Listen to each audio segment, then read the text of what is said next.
गुणातीतोऽक्षरं ब्रह्म भगवान् पुरुषोत्तमः जनो जानिदं सत्यं मुच्यते भवबन्धनात्। कृपा करो मुझ ऊपरे सुखनिधि सहजानंद गुण तमारा गाववा बुद्धि आपजो सुखकंद। गुण तमारा गाववा बुद्धि आपजो सुखकंद। श्री स्वामिनारायण भगवाननी जय। अक्षर पुरुषोत्तम महाराजनी जय। गुणातीतानंद स्वामी महाराजनी जय। प्रमुख स्वामी महाराजनी जय। प्रगट गुरु हरि महंत स्वामी महाराजनी जय। सूरत अक्षरधाम महोत्सवनी जय। दरेक दिव्य हरिभक्तों ने भावभर्या जय स्वामी नारायण।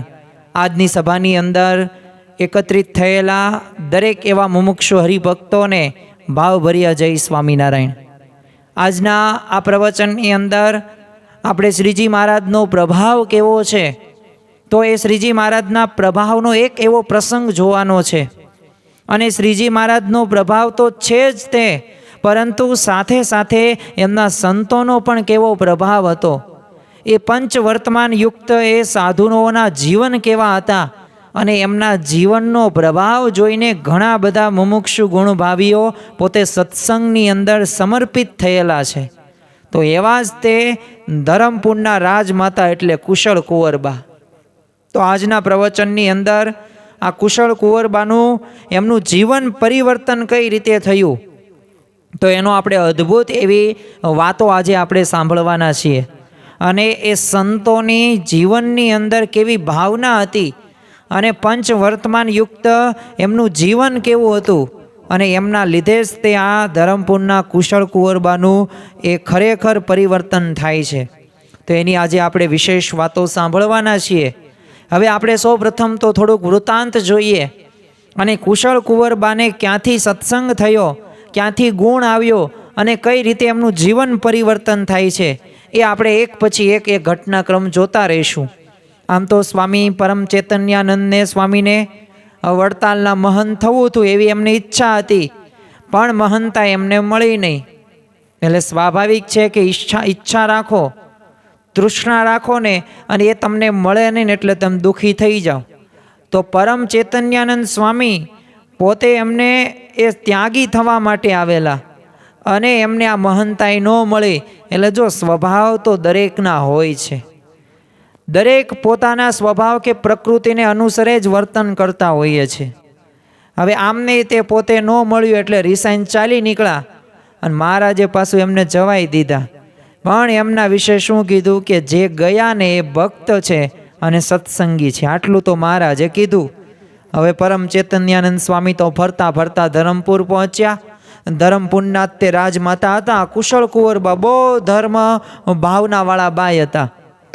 એટલે એમની તરફથી તો રોજ સાધુઓને છે ને સદાવ્રત અપાતું અને એ પોતે પણ સાધુઓના દર્શને આવતા અને તેવી જ રીતે આજ તેઓ સાધુઓના દર્શન માટે આવ્યા। હવે એક પછી એક સાધુના છે ને દર્શન કરે, એમના ચરણ સ્પર્શ કરે અને પગે લાગે। હવે આમ પગે લાગતા લાગતા તેઓ છે ને પરમ ચૈતન્યાનંદ સ્વામી પાસે આવ્યા અને ત્યાં નજીક આવ્યા ને ત્યાં જ તે પરમ ચૈતન્યાનંદ સ્વામીએ કીધું કે મને અટશો નહીં। એટલે કુશળ કુંવરબાને તો આજે તો આ નવી વાત જાણવા મળી અને સાંભળવા મળી। એટલે પોતે ખચકાઈને ઊભા રહ્યા અને ધીરેથી પૂછ્યું તમે કેવા સાધુ છો? ત્યારે એ પરમ ચૈતન્યાનંદ સ્વામીએ કીધું કે અમે છે ને સ્વામિનારાયણના સાધુ છીએ અને સ્ત્રીના સ્પર્શનો અમને નિષેધ છે। એટલે આ બાઈને તો છે ને કુતૂહલ થોડુંક વધ્યું એટલે એને મહારાજ વિશે વધારે વાત જાણવા માગી। તે સ્વામીને વાત કરી એટલે છેલ્લે ઉમેર્યું જો એ અવતારી પુરુષ છે, પ્રગટ પરબ્રહ્મ છે, માનો કે ન માનો એ તમારી મરજી। આમ થાય તે રિસાઈને આવેલા હતા તો આટલું તો પાછો મહિમા કહેવાય ગયો, કારણ કે જો મહારાજથી રિસાઈને આવેલા પણ એ મહારાજ પ્રત્યેની ભક્તિ એને અખંડ હતી। એટલે મહારાજના મહિમાની વાત કરતા એમનો ઉત્સાહ કંઈ સમાતો હતો નહીં। હવે આ સાંભળીને છે ને કુશળ કુંવરબાને તે ધરાવો થતો નથી। એટલે મનમાં કહે છે કે આ જનમારાની ભૂમિ છે, ભૂખી છે, એટલે આજે પહેલી વાર અન્નનું ભાળું છું એટલે એકદમ ધરાવો કેમ થાય? એટલે પ્રશ્નો પૂછીને તો સ્વામીને આમ વધારે ને વધારે બોલવા માટે આમ પ્રેરતા હતા. તે ઘણા વર્ષથી તે કુશળ કુંવરબાના મનમાં તો એક ઝંખના હતી જ તે કે આ ભગવાન કાંડું પકડે ને તો જ જીવનો ઉદ્ધાર થાય, બાકી કથાઓ કરે રાખો કે સાંભળે રાખો એથી કાંઈ કલ્યાણ થાય નહીં. એ તો પ્રેક્ટિકલ જીવનની અંદર આવવું પડે. કથા તો ઘણા બધા કરે, એ કાંઈ મોટી વાત વિશેષ નથી, એ તો એક આવડતની વાત છે. એ તો તમે પ્રેક્ટિસ કરો તોય તમે બોલી શકો, એ કંઈ નવીન વાત નથી.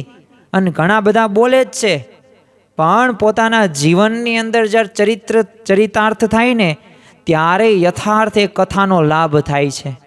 ખરા ટાણે જ તે ક્રોધ વિષય ઉપર ઘણા બધા પ્રવચનો કર્યા હોય અને પોતાના જીવનમાં જ ક્રોધ હોય ને તો એ પ્રવચન એ કંઈ કામમાં આવતું નથી, એ ઉપદેશ પણ કાંઈ કામમાં આવતો નથી. એમ તમે ગમે એટલું ક્રોધ વિષય ઉપર સાંભળો, ગમે એટલું નમતું મૂકવાની વાતો સાંભળો, ધીરજ રાખવાની વાતો સાંભળો, પણ જ્યાં સુધી પોતાના જીવનની અંદર તમે ધીરજ ન રાખો અને નમતું ન મૂકો અને તમે જે નક્કી કરેલું છે એ જ્યાં સુધી પડતું ન મૂકો ને ત્યાં સુધી એ તમે ભગવાન કે સંત જેવો આનંદ લઈ શકો નહીં. 1940-45 આજુબાજુ છે ને એક યુએનની અંદર એક આમ મીટિંગ, બધી બધા દેશોના મુખ્ય પ્રતિનિધિત્વ હોય, બધા સાધુ સંતો એ બધાને બોલાવેલા હતા. અને થોડીક મિનિટો થઈને તો અંદરો અંદર ઝઘડવા માંડ્યા. તે પછી ઓલા બધા જે મુખ્ય નાના વ્યક્તિ હોય ને એમને પ્રશ્ન તો થાય જ તે કે આ પ્રશ્ન ક્યાંથી ઊભો થયો. તે પ્રશ્ન પૂછ્યો કે આ તમે ઝઘડતા હતા એટલું બધું કઈ રીતે, એવો કયો પ્રશ્ન હતો? તો કોઈકે શું કીધું કે ક્રોધ ઉપર છે ને કાબુ કઈ રીતે મેળવી શકાય એ વિષય ઉપર ચર્ચા કરતા હતા ને એટલી બધી ઉગ્ર બની ગઈ ને તો અમે બધા જ ક્રોધ કરવા માંડ્યા અને અંદરો અંદર ઝઘડવા માંડ્યા.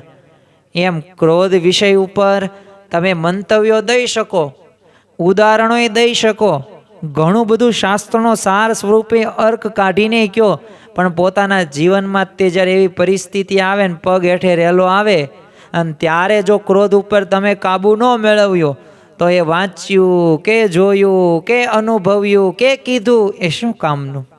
કંઈ કામનું નહીં. એમ સાંભળવાથી ઘડીક શાંતિ થાય. આ પ્રવચનોમાં એવું જ છે, કરવાથી ઘડીક ગમે, સાંભળવાથી ઘડીક ગમે, પણ જ્યાં સુધી જીવનમાં ન લાવો ત્યાં સુધી એ સાસુ કે સસરા એ કોઈ પણ પ્રકારના સંબંધોમાં મીઠાશ આવે નહીં. એ તો નમતું મૂકવું પડે, એ નમી દેવું પડે, જતું કરવું પડે તો સુખની શાંતિનો અનુભવ થાય, બાકી થાય નહીં. બસ આવો જ વિચાર છે ને. જો એક તમે વિચાર કરો કે ભગવાન પ્રત્યેક સમર્પિત નારી છે એક, કે જે પોતે પોતાની ખામી શોધે છે. આજે માણસને પોતાની ભૂલ નથી દેખાતી, આજે માણસને પોતાનો એકડો સાચો રાખવો છે, પણ વાસ્તવમાં સામે પક્ષે પણ કંઈક ને કંઈક ભૂલ કે કંઈક ને કંઈક સારું પણ થતું હોય. જો ખોટું થતું હોય તો ત્યાં આપણે કહી શકીએ, ટોકી શકીએ, વઢી શકીએ, પરંતુ જ્યાં સાચું થતું હોય ને ત્યાં ભળવામાં જ શાંતિ છે. તમારો એકડો સાચો રાખો ને તો એમાં શાંતિનો અનુભવ ન થાય. અમુકને તો આખા દિવસ સુધી એ અંદરથી ગમતું નથી. આજે એક માનસિક સ્ટ્રેસ, તણાવ, પૈસા છે, સારું જમવા મળે, સારા પરિવારના સભ્યો હોય તોય શાંતિનો અનુભવ નથી થતો, તોય એ પોતે એકલપણું, એન્ઝાયટીની અંદર અનુભવ કરે છે. પણ વાસ્તવની અંદર એ ભગવાન અને સંતમાં સુખ રહેલું છે ને એ જાણતા નથી જાણતા, એટલે એ પ્રકારે એ પામી શકતા નથી અને એવું વર્તન એના જીવનમાં નથી આવતું ને જીવનમાં એવો વિચાર નથી આવતો ને એટલે અશાંતિ આપણામાં કાયમ રહે છે. અરે ભગવાને આપણને આવો મનુષ્ય દેહ મળ્યો. ભાગવતની અંદર તો કેવું કહ્યું છે, દુર્લભો માનુષો દેહો, દુર્લભ એવો આ મનુષ્ય દેહ પ્રાપ્ત થયો છે. અને આ જ મનુષ્ય દેહમાંથી ભગવાનની આપણે પ્રાપ્તિ કરી શકીએ, એકાંતિક ધર્મ સિદ્ધ કરીને એ બ્રહ્મરૂપ થઈને પરબ્રહ્મની ભક્તિ કરી શકીએ. એ અક્ષરધામમાં જવા માટેનું પાસપોર્ટ આપણને આ મનુષ્ય દેહ પ્રાપ્ત થયો છે. અને જો આ મનુષ્ય દેહમાંથી પણ આપણે જો સાચી રીતે એ જો વાત બધી સાચી, તમારા મંતવ્યો, તમારો દૃષ્ટિકોણ, તમારો અભિગમ, તમારો એટીટ્યૂડ, તમારી વિચારધારા તમને મુબારક, પણ ભગવાન અને સંતની વિચારધારા કંઈક અલગ છે. એ જો જ્યારે ક્રોસ થાય છે ને ત્યારે જ પ્રશ્ન થાય છે.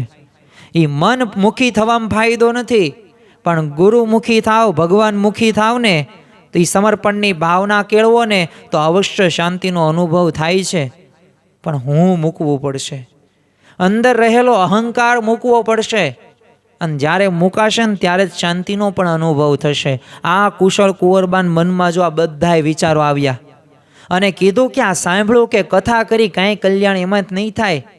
ઘણી વાર જો એમને આ કુશળ કુંવરબા એમના હું નથી વાત કરતો, એમને કુશળ કુંવરબાએ કથાકારો પાસે ભાગવતની કથા ઘણી બધી કરાવેલી હતી અને એમાં શ્રી કૃષ્ણ ભગવાનના એ ચરિત્રોનું રસપાન કરેલું હતું.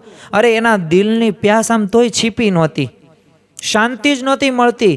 દરેકને શાંતિ જોઈએ છે, રાજા હોય કે પ્રજા હોય કે સામાન્ય કોઈ માણસ હોય, ધનવાન હોય ને એને શાંતિ જોઈએ છે, મધ્યમ વર્ગનો કોઈક વ્યક્તિ હોય ને તો એને શાંતિ જોઈએ છે.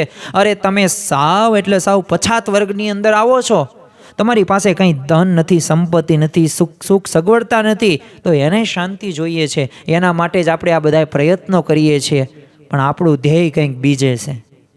આપણું ધ્યેય કોઈક વ્યક્તિ પાસે છે, આપણું ધ્યેય પરિસ્થિતિ સામે છે, અને આપણું ધ્યેય એવા વિચારો સાથે છે, એટલે આપણને શાંતિનો અનુભવ નથી થતો. શ્રી કૃષ્ણ ભગવાનના જીવનમાં પરિસ્થિતિ કેવી હતી? પરિસ્થિતિનો એમને ક્યારેય વાંક નથી કાઢ્યો. લે સગી માતા પાસે માન નહીં રહેવાનું, જે ગોપીઓ કે જે તે ગોકુળ એ ત્યાં જ મારે નહીં રહેવાનું. મથુરા ગયા તોય પોતે કાંઈ રાજ્ય ગાદી નથી સ્વીકારી, ગયા સીધા કુરુક્ષેત્રની અંદર. કુરુક્ષેત્રમાં વિચાર તો કરો કેવું કામ કરે છે. પોતે એ શું બને છે? તો સારથી બને છે. તમે વિચાર તો કરો, દુનિયાના સર્વ કરતા પાલનહાર પોતે સારથી બન્યા છે. શસ્ત્ર નહીં ઉપાડવાનો નિયમ લીધો છે. ક્યાંય શાંતિ નથી. પાછા ગયા દ્વારકા, તો દ્વારકાએ શું શાંતિ હતી? પણ તમે વિચાર કરો કે શ્રી કૃષ્ણ ભગવાનના જીવનમાં બધી પરિસ્થિતિ આવી, સંજોગો આવ્યા, ઘટના પણ બની, કેટલી બધી વખત સમજાવ્યા હતા પાંડવોને, છતાંય કેટલા પ્રશ્નો કરેલા હતા. દર વખતે પ્રશ્નોનું સમાધાન જ કરેલું છે ને. પણ જો પરિસ્થિતિ નથી બદલી, એ પરિસ્થિતિને બદલવા પ્રયત્ન નથી કર્યો, પણ એમની સ્થિતિ હતી ને એ બદલી નાખી. અને તમે જુઓ કે શ્રી કૃષ્ણ ભગવાનનું નામ સાંભળાય ને એમનો ફોટો જોઈએ ને એટલે હસતા જ હોય. એ સ્માઇલ પ્લીઝ જ થાય, એ સ્માઇલ જ કરે. કેમ કરે? કારણ કે એમને પરિસ્થિતિ નથી બદલી, મનની સ્થિતિ બદલી છે. એમને કાંઈક આપણને શીખવ્યું છે. તમે મર્યાદા પુરુષોત્તમ રામ જુઓ, એ નરસિંહ મહેતા જુઓ, મીરાબાઈ જુઓ, તમે આ એમના જીવન ચરિત્રો વાંચો ને, એમના પ્રસંગો જુઓ ને તો આ જ શીખવા મળે છે. આપણને એવું લાગે કે આ બધા પ્રસંગોના ચરિત્રો શું કામના, હજારો વર્ષો પૂર્વે થઈ ગયા. નરસિંહ મહેતા 500-700 વર્ષ થઈ ગયા. એવી જૂના જમાનાની વાતો ક્યાં સાંભળવી? અને અત્યારે કેટલી પરિસ્થિતિ બદલાઈ ગઈ છે. અરે પરિસ્થિતિ ભલે બદલાઈ ગઈ, વર્ષો ભલે વીતી ગયા, પણ એમના જીવનમાં જે હતું ને એ આપણા જીવનમાં નથી. અને એમના જીવનમાં હતું ને એના લીધે શાંતિ રહી શક્યા, પણ એમના જીવનમાં આપણે કંઈ શીખ્યા નથી ને એટલે અશાંતિ છે આપણા મનની અંદર. અશાંતિ છે કુટુંબની અંદર, ઘરની અંદર, પરિવારની અંદર. એટલે આપણા જીવનની અંદર આ પરિસ્થિતિ બદલવા કરતાં એ મનની સ્થિતિ બદલી લો. મનની સ્થિતિ એમનામ નહીં બદલાય, ભગવાન અને સંતના શરણે જાઓ. નામ સ્મરણ કરો. કળિયુગની અંદર ધ્યાન કરવું અશક્ય છે. ભાગવતની અંદર કીધું અઘરી વાત છે. તપ કરવું અઘરી વાત છે. ભૂખ્યા રહેવું અઘરી વાત છે. એક જગ્યાએ કલાક સ્થિર રહેવું અઘરી વાત છે. પણ નામ સ્મરણ કરવું ને એ સૌથી સહેલી વાત છે. તમે જે ભગવાન ઈષ્ટદેવને માનતા હોય, જે સંપ્રદાયને ફોલો કરતા હોય, એ નામ સ્મરણ રહ્યું ને એ અતિ અગત્યનું છે. પણ નિષ્ઠા સાથે કરો. એ નિષ્ઠા અને પતિવ્રતાની દ્રઢતા હશે ને એમાં જ તે ભગવાન અને સંતનો રાજીપો પ્રાપ્ત થશે. અને આ રાજીપો મેળવવા માટે જ ત્યાં કુશળ કુંવરબા પોતે એ વિચાર કરતા હતા. પણ જો એમને વિચાર શું આવ્યો કે આ શાંતિ તો નથી મળી આ બધી કથા સાંભળવાથી કે કરવાથી, પણ ભગવાન કાંડું પકડે ને તો એવું આ કળિયુગમાં બને ખરું? એમને પ્રશ્ન થયો. અને સ્વામિનારાયણના સાધુ કહે કે બને જ તેને. તો ઓલા હા મેં કીધું બને તો આપણે બનાવવું છે, આ વિચાર આવો એ અગત્યની વાત છે. અને આવો મનમાં નિશ્ચય કરીને કુશળ કુંવરબાએ પરમ ચૈતન્યાનંદ સ્વામીને પોતાના રાજમહેલમાં ઉતારો આપ્યો. અને સ્વામી એમને રોજ સત્સંગની અને મહારાજના મહિમાની વાતો કરે અને બાય પડદા આડે બેસીને ભાવથી આમ સાંભળે. ભાવરોની અગત્યનો છે. કથા કરવી કે સાંભળવી મોટી વાત નથી, પણ કથા કેવા ભાવથી કેવા ઉદ્દેશથી સાંભળો છો ને કરો છો ને એ અતિ અગત્યની વાત છે. હું ભગવાન અને સંતને રાજી કરવા માટે કથા કરું કે સાંભળું ને તો એનાથી ફળ વિશેષ પ્રાપ્ત થાય, પણ મને આ મળી જાય એવી રીતે જો કથા કરવામાં ને સાંભળવામાં આવે ને તો એ કોઈ લાભ થતો, એ તો તમે સ્વાર્થથી જોડાયણા. અને સ્વાર્થ હોય ત્યાં ભગવાન હોય નહીં. ત્યાં તો તમારે નિસ્વાર્થ ભાવે અનાસક્ત થઈને કર્મ કરવું પડે. શ્રીમદ ભગવદ્ ગીતાનો આ જ સાર છે. દરેક શાસ્ત્રોનો આ સાર માત્ર છે કે નિસ્વાર્થ ભાવે નિષ્કામ કર્મની વાત આવે છે. નિષ્કામ કર્મ કરેલું હોય ને એ ભગવાનને સમર્પિત કરો ને એનાથી જ ભગવાન પ્રસન્ન થાય. અને આ પ્રકારનું કર્મ એ આમને પણ નક્કી કરેલું હતું કે નહીં, હવે ગમે તે થઈ જાય પણ મારે છે ને આ બનાવવાનું છે, મારે આ ભગવાનનું કાંડું પકડવું છે ને મારો મોક્ષ કરવો છે. એટલે સત્સંગની બધી ભાવથી વાતો સાંભળે પરમ ચૈતન્યાનંદ સ્વામી પાસે, અને એ સાંભળીને એ રોજ એના ભાવમાં ભરતી આવે. અને જો સાંભળવાથી, શબ્દો સાંભળવાથી એ ભાવના આવે છે, એવું કામ કરવાનું મન થાય છે. હા, ભલે આપણામાં કામ ક્રોધ લોભ હશે, એમ કાંઈ એક દિવસમાં સુધરી ન જાય, પણ આ એક સમય આવે કે એ ત્યાં આપણે એ પાછા વળી જઈએ. અને આવો નક્કી કરેલું હતું. એટલે જેવી ભક્તિમતી બાઈ એવો જ એનો પોતરો કુંવર વિજયદેવ, એ પણ સાધુ સંતો તરફ ભક્તિભાવ રાખે. અને સ્વામીએ તો રોજ હાથી ઉપર બેસાડીને ફરવા લઈ જાય. હવે તો પરમ ચૈતન્યાનંદ સ્વામીને ફરવા જવાનું થયું. હનુમાનજીના દર્શન કરવા જવું હોય તોય હાથી ઉપર સવારી. આમ તો પરમ ચૈતન્યાનંદ સ્વામીને રોજ હાથી ઉપર સવારી નીકળે. એટલે આ ખબર છે ને મહારાજને પડ્યા કે પરમ ચૈતન્યાનંદ સ્વામી તો હાથી ઉપર ફરે છે. ત્યારે મહારાજે છે ને બે સંતોને આજ્ઞા કરી કે સ્વામીને અહીંયા તમે લઈ આવો. એ સંતોએ આવીને છે ને સ્વામીને મહારાજની આજ્ઞા કરી, પણ સ્વામીએ પાછા આવીને ના કહી દીધી, નહીં મારે નહીં થવું. જો જ્યારે કંઈક મળે ને સંપત્તિ કે ધન, એટલે ત્યારે છે ને માણસ એમાં લોભાઈ જાય છે. એટલે એમને આ રાજમહેલના તે માનપાન તો બહુ ભાવી ગયેલા હતા. એટલે હવે છે ને મહારાજે એ સંતોની માતા સમાન અને એવા સદગુરુ મુક્તાનંદ સ્વામીની આજ્ઞા કરી કે તમે જાઓ અને હાથી ખૂત્યો તે હાથી વિના નહીં નીકળે. હવે હાથી એમના મનની અંદર ગરી ગયો છે, એટલે હાથી બહાર કાઢવો જ પડશે. એટલે તમે જાઓ તો જ થશે. અને મુક્તાનંદ સ્વામી તો 25 સાધુઓની મંડળી લઈને ભાવનગરથી પોતે જે વલસાડ હતું ત્યાં વહાણમાં આવ્યા, અને વલસાડથી ચાલતા ધરમપુર આવ્યા. અને એ વખતે સાંજનો સમય હતો. હવે પરમ ચૈતન્યાનંદ સ્વામીની હાથી ઉપર સવારી નીકળી હતી, અને સવારી તો બજારમાં થઈને જતી હતી. બે બાજુ લોકો આમ ઊભા રહીને એ રાજકુટુંબના ગુરુદેવને એ લડી લડીને પ્રણામ કરતા હતા. અને મુક્તાનંદ સ્વામી એક કોરે ઊભા રહીને સવારી જોવા લાગ્યા. હવે ત્યાં જ તે હાથી ઉપર છે ને બિરાજમાન થયેલા એ પરમ ચૈતન્યાનંદ સ્વામીની એમના ઉપર નજર પડી. એટલે સ્વામી કે ઓહો, આ તો મારા ગુરુ છે. અને હાથી ઊભો રખાયો અને એકદમ નીચે ઉતરી પડ્યા, અને દોડતા છે ને મુક્તાનંદ સ્વામી પાસે જઈને એમના ચરણના દંડવત પ્રણામ કરીને પડ્યા. હવે જોનારા બધા સ્તબ્ધ થઈ ગયા. રાજમાતા કુશળ કુંવરબાને ખબર મળ્યા કે ગુરુના ગુરુ પધાર્યા છે. એટલે પરમ ચૈતન્યાનંદ સ્વામીના ગુરુ એટલે કે સદગુરુ મુક્તાનંદ સ્વામી આવ્યા છે. એટલે એમને તો મુક્તાનંદ સ્વામીને પધરાવવાની વિનંતી કરી. અને નીકળતી વખતે છે ને મુક્તાનંદ સ્વામીને મહારાજે કહ્યું હતું, જો તન કી જાણે મન કી જાણે, જાણે ચિત્ત કી ચોરી, જિસકે આગે દોરી તો ઉસકે આગે ક્યાં છુપાય. નહીં કંઈ છુપાઈ શકો, કારણ કે એના હાથમાં જ દોરી છે અને બધુંય જાણે છે. એ કણે કણનું જાણે છે, દરેક વ્યક્તિના મનને જાણે છે, દરેક વ્યક્તિની ક્રિયાને જાણે છે, દરેક વ્યક્તિના સ્વભાવને પણ જાણે છે. ક્યારે કોને કેટલું આપવું ને સુખ એ પણ જાણે છે. ક્યારે કોના જીવનમાં કેટલું દુઃખ આપવું ને એ પણ જાણે છે, ક્યારે કયો પ્રશ્ન ઊભો કરવો ને એ પણ જાણે છે, અને ક્યારે એ પ્રશ્નનું સમાધાન કરવું ને એ જાણે છે. પણ આપણને જાણપણું હોવું પડે કે ભગવાને આ આપણને કીધું, ભગવાને આ અત્યારે સમયે કીધું. જો આજ્ઞામાં વર્તીએ ને તો સુખી થઈએ, બાકી જો મન ધાર્યું કરવામાં આવે ને તો ક્યારેય આપણે સુખી થતા નથી. પાછું એ ધ્યાન રાખવાનું, કોણ આજ્ઞા કરે છે ને કઈ આજ્ઞા કરે છે. અમુક આજ્ઞામાં ઝઘડા જ હોય તો એ આજ્ઞાનું પાલન કરવાની જરૂર નથી, ત્યાં થોડીક વિવેક બુદ્ધિ વાપરવી.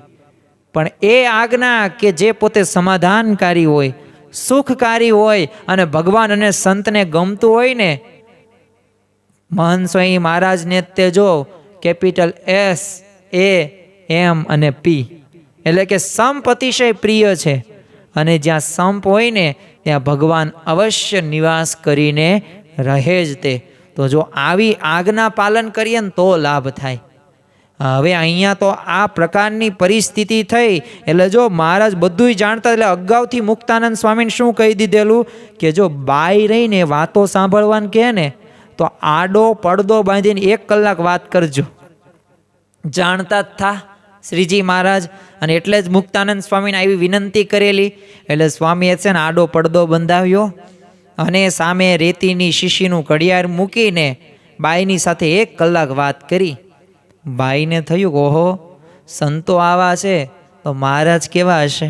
જો પ્રથમ તો પરમ ચૈતન્યાનંદ સ્વામીની કથા વાર્તા સાંભળતા હતા, ભલે છૂટા થયા હતા પણ એ ભગવાનનો મહિમા તો યથાર્થ એમના જીવમાં જડાઈ જ ગયો હતો.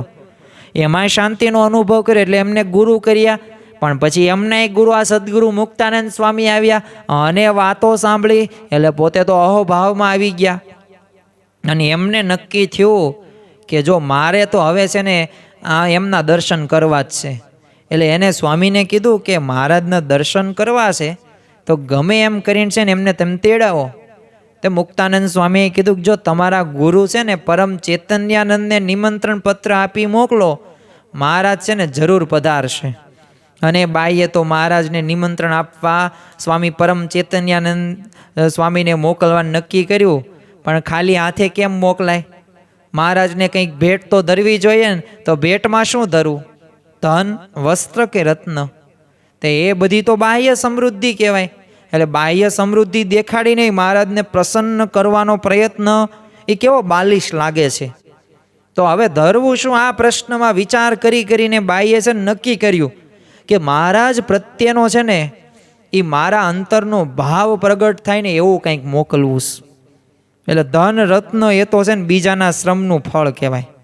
મારા શ્રમનું કંઈક મારે મહારાજના ચરણમાં અર્પણ કરવું છે. એટલે અહીંની છે ને ડાંગર બહુ વખણાય છે ધરમપુરની. એટલે હું એ ડાંગરનો છે ને એક દાણો મારા નખથી ફોલીશ અને એવા અખંડ ચોખાની ઢગલી મહારાજને હું અર્પણ કરીશ. જો આ ભાવ આવો ને એ જરૂરી છે. અને એ જ દિવસથી એ કામે લાગી ગઈ. મનમાં સતત મહારાજનું સ્મરણ કરે અને સુખે મહારાજનું નામ રટતી જાય અને નખથી આમ ડાંગર ફોલીને ચોખા કાઢતી જાય. દાણો ભાંગી જાય ને તો એ રત કરે. અખંડ દાણા મહારાજને ધરવાના. અને ચોખાની પોટલી તૈયાર થઈ એટલે બાઈએ છે ને પત્ર સાથે પરમ ચૈતન્યાનંદ સ્વામીને બીજા કેટલાક હરિભક્તો સાથે મહારાજ પાસે મોકલ્યા. હવે મહારાજ તો એ વખતે ગઢપુર એટલે કે ગઢડાની અંદર વિરાજમાન હતા અને આસપાસ હરિભક્તોની સભા મળી હતી. તે એવામાં ધરમપુરના આ સંઘ આવી પહોંચ્યો. એટલે સંઘે છે ને મહારાજને પગે લાગીને રાજમાતાએ મોકલેલી બધી ચોખાની પોટલી હતી મહારાજને ધરી. અને પોટલી જોઈને મહારાજે કીધું કે આ શું લાવ્યા? તે સંઘે કુશળ કુંવરબાનો પત્ર મહારાજના હાથમાં મૂક્યો અને કીધું કે મહારાજ, આ રાજમાતાએ છે ને જાતે નખથી ફોલીને આ ચોખા મોકલ્યા છે. એટલે મહારાજે આમ પોટલી ખોલીને અને દૂધ જેવા શુદ્ધ સ્વચ્છ એ ચોખાની એક ચપટી હાથમાં લઈને બધાને દેખાડીને કીધું કે આ શું છે? તે બધાએ શું કીધું? મહારાજ ચોખા છે. તે મહારાજે ફરી પૂછ્યું શું છે? તે જવાબ એ જ મળ્યો કે મહારાજ ચોખા છે. તે ફરી વખત પૂછ્યું, ત્રીજી વખત કે આ શું છે મારા હાથમાં? તો બધાએ કે ચોખા છે. તે મહારાજ કે હવે આ કંઈ સમજ્યા નથી અને એમને રહસ્ય સ્પોટ કરતા કીધું કે જો ચોખા કેવા શુદ્ધ છે કેવા સ્વચ્છ છે ને કેવા અખંડ છે. તો મારા જે આશ્રિત રહ્યા ને એ સૌને મારે આ ચોખા જેવા ચોખ્ખા, એ નિર્મળ અને સ્વચ્છ, અખંડ અને અણિશુદ્ધ બનાવવા છે. અને સૌને આ સાંભળીને પોતાના ઉજ્જવળ ભવિષ્યનું દર્શન થતાં બધો આનંદ થયો. અને મહારાજે જો કુશળ કુંવરબાનું નિમંત્રણય સ્વીકાર્યું, લાંબી મજલ કરી. મહી, નર્મદાન, તાપી જેવી બધી મોટી નદીઓ હતી પાર કરીને મહારાજ તો ધરમપુર પધાર્યા. અને ત્યાં રાજમાતા કુશળ કુંવરબાને અને એમના પુત્રે મહારાજનું તો ધામધૂમથી સામૈયું કર્યું. અને મહારાજને શણગારેલા એ હાથી ઉપર બેસાડીને ધામધૂમ સાથે આખા નગરમાં ફેરવ્યા અને પછી દરબારમાં પધરાવ્યા. ત્યાં જ કુશળ કુંવરબાએ મહારાજના ચરણમાં માથું મૂક્યું અને એમની આંખોમાં એ આનંદના આંસુ આવી ગયા. મહારાજે એમનું કાંડું ઝાલી અને એમને બેઠા કર્યા. અને તરત એમને પહેલા શબ્દો યાદ આવ્યા કે ભગવાન કાંડું ઝાલે એવું આ કળયુગની અંદર બને ખરું? અને ત્યારે એ બન્યું પણ ખરું. અને એમનું અંતર ત્યારે બોલ્યું કે બને ખરું, શું બન્યું છે? અને એ જ પળે અંતરમાં એ અપાર શાંતિનો અનુભવ થયો.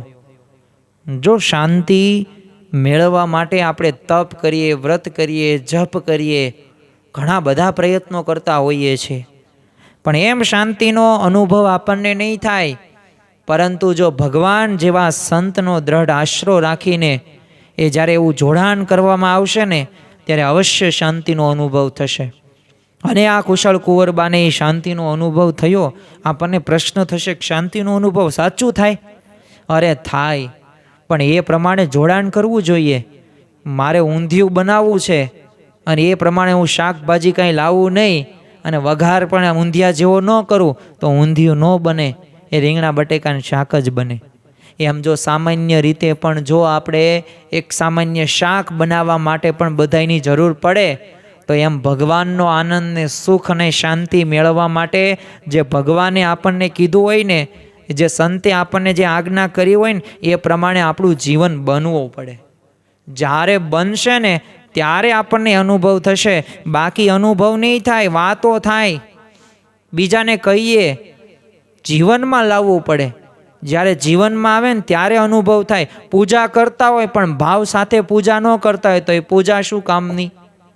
ભગવાનની આરતી કરતા હોય, થાળ કરતા હોય, કરવા ખાતરની નિયમ સાચવવા માટે કરતા હોય તો એ આરતી કે થાળ શું કામના? બધા એમાં ભાવ લાવીએ, સાચા હૃદયથી આપણે સ્વીકારીએ અને કરીએ ને કામ, ત્યારે આપણને લાભ થાય. બાકી શાંતિનો અનુભવ એમ ન થાય.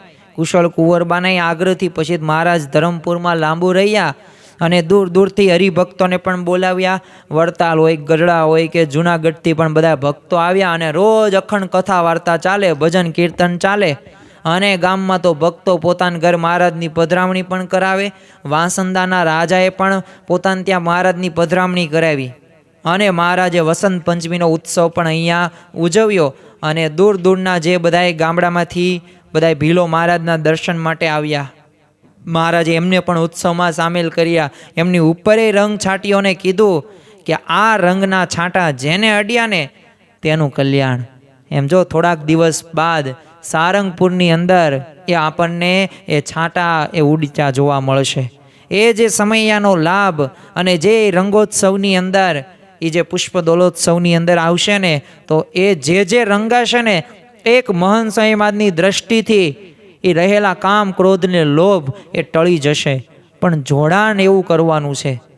એ જો ભગવાન અને સંતની કૃપા જોશે, પુરુષાર્થ કરવાનો છે પણ કૃપા પણ જોશે.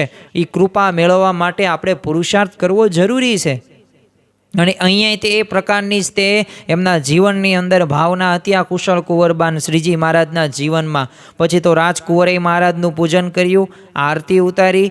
બાદ રાજમાતાએ કીધું કે મહારાજ આપ અહીંયા જ તમે વસો, યજ્ઞ યાગ કરો અને ધન વાવરો, અમે આપના સેવક બનીને રહેશું.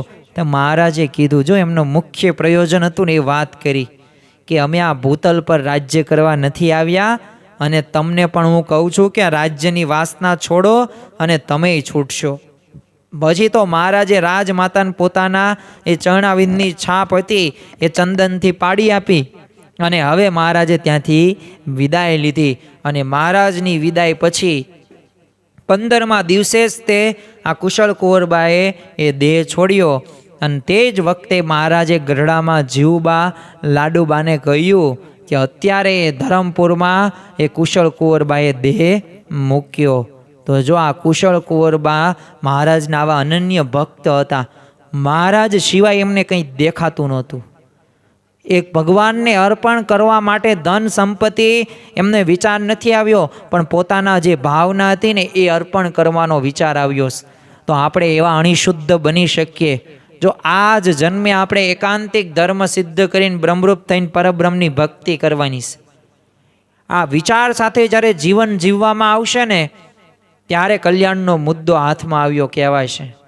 બાકી કેટલું ખાધ્યું, કેટલાય જન્મોથી નકરું ખા જ કર્યું. શું તમે માનો કે 2 વર્ષ પહેલાં તમે નહીં જમ્યા હોય સારું? અરે અઠવાડિયે 2-3 વખત દરરોજ જમો છો, ક્યારેય તૃપ્ત થયા? પેટ માગે જ છે, પણ જે તૃપ્ત થઈ ગયા તો એ સારું કહેવાય, પોતે નિસ્વાદી જીવન જીવે છે. તો હવે એ નિસ્વાદી જીવન જીવે છે તો બીજું સ્ટેપ આવે કે ભગવાન અને સંત જેવો આનંદ લે છે, તો એ ભગવાન અને સંત જેવો આનંદ નથી લઈ શકતા.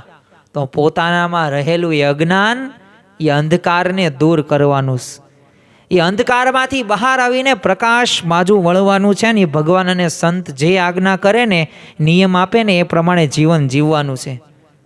અરે આ લોકમાં કોણ કોનું સગું છે? સાથે ગમે એટલા વર્ષો રહ્યા હોય, પણ એક સમય તો આવે ને કે એ સમયથી એ ત્યાંને આપણે અલવિદા કહી દેવાનું. તો એની સાથે વિતાવેલો એ સમય 25, 30 કે 35 કે 40 વર્ષ, ચાલો ને 100 વર્ષ હું તમને કહું, શું કામમાં આવ્યું?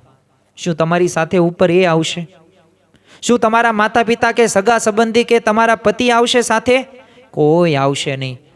એક જીવ પોતાના જીવનું કલ્યાણ કરે ને ત્યારે યથાર્થ કલ્યાણ કહેવાય એનું પોતાનું. અને એ પોતાનો જીવ એ પોતે સ્વપ્રયત્ન ભગવાને રાખેલું છે.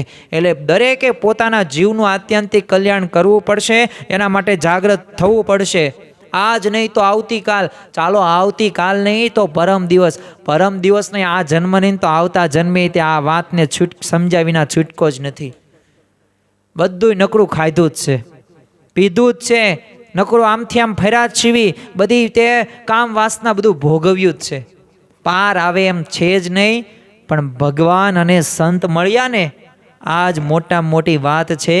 અને આ જે શાંતિનો અનુભવ કરવાની વાતો છે, જે આ ભગવાનને પામવાનો જે માર્ગ છે ને, આવા પ્રસંગો ઉપરથી આપણને ખ્યાલ આવે, જીવન પરિવર્તન થાય છે.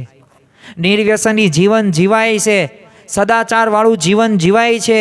અને ભક્તિ માર્ગે આગળ વધવાનું બળ આ સત્સંગમાંથી મળે છે. આનાથી મોટી બીજી વાત ને બીજો ચમત્કાર કયો હોઈ શકે? આ વિચાર સાથે આજનું પ્રવચન આપણે પૂર્ણ કરીએ.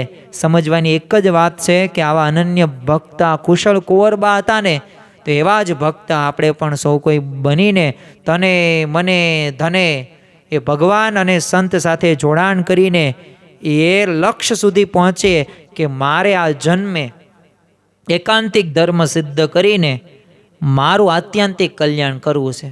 બસ વાર્તા પૂરી. એ અક્ષરરૂપ થઈને પુરુષોત્તમની સેવામાં જોડાવવું છે. વાત પૂરી થઈ ગઈ, આપણો જન્મ સફળ થઈ ગયો.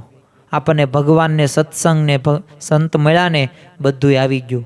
તો આજના દિવસે મહારાજ સ્વામીના ચરણોમાં પ્રાર્થના કરીએ કે અમારા જીવનની અંદર પણ આ બધાય પ્રસંગો, આ બધાય શબ્દો એ ઉતરે અને એ શાંતિનો અનુભવ થાય. અને જેમાં કુશળ કુંવરબા જોડાયના થાય ને એક નિશાન, મહારાજ મારું કાંડું પકડે, એમ આપણે પણ આ જ જન્મે ભગવાન અને સંતના થઈને એ રાજી થઈને શાંતિ આનંદથી જીવન પસાર કરીને જે બને એટલું વધુ ભજન ભક્તિ કરીને એ રાજીપો મેળવી શકીએ, એ જ આજના દિવસે પ્રાર્થના. શ્રી સ્વામિનારાયણ ભગવાનની જય.